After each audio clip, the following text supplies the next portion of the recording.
মা কোথায়? পশ্চিম নলছড়ে এখন এই প্রশ্নই ঘুরছে এক দুগ্ধপোষ্য শিশুর কান্নায়। বাজারে যাওয়ার কথা বলে গত ৮ মে বাড়ি থেকে বেরিয়ে নিখোঁজ হন গৃহবধূ সোহেল বর্মন। বহু খোঁজাখুঁজির পরও মেলেনি কোনো সন্ধান। ২ বছরের শিশু এখনও মায়ের দুধের উপর নির্ভরশীল। মা না থাকায় সারাদিন কেঁদেই চলেছে সে। শেষ পর্যন্ত মেলাঘর থানায় নিখোঁজ ডায়েরি করেছেন স্বামী বিমল নমো। আমার ওয়াইফ নিখোঁজ অনেকদিন হচ্ছে। ৮ তারিখ বাড়তে পারেছিল শুক্রবার বিকাল 3:30টার সময়।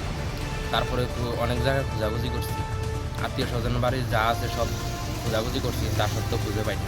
বিভিন্ন জায়গায় খোঁজাখুঁজি করছি, খোঁজাখুঁজির পরও কোনো খুঁজে পাইনি। থানা ভিত্তে মিসিং ডায়েরি করছিলাম, মিসিং ডায়েরিও কোনো আমার খোঁজ দিতে পারে না। কবে করছো থানা 30 তারিখ? থানাতে এন্ট্রি করছি 9 তারিখ। 9 তারিখ করছো। কি কয়ে বাইতে পারিস?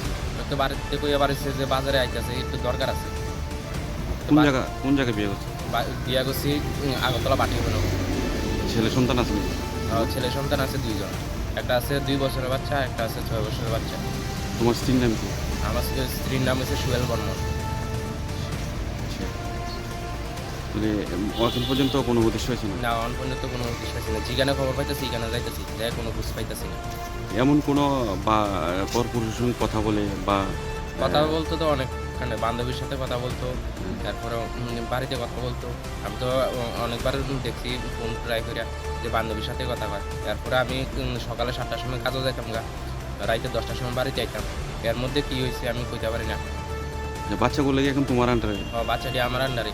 তারপরে বাড়ির থেকে যাওয়ার সময় যাবতীয় কাগজ লয়ে গেছে, Aadhaar card, PAN card, I card যা আছে সব লয়ে গেছে। তো যাওয়ার সময় 10,000 টাকা লয়ে গেছে। তারপর জিনিস লয়ে গেছে, কানের জিনিস। নলচর কোন জায়গা বাড়ি তোমার? নলচর, পশ্চিম নলচর, গার্লস স্কুলের লোকে। বাবার নাম কি? বাবার নাম সুধন নাম। এখন কি চাইতেছো তুমি? আমি এখন চাইতেছি আমার ওয়াইফের খুঁজে পাওয়ার জন্য।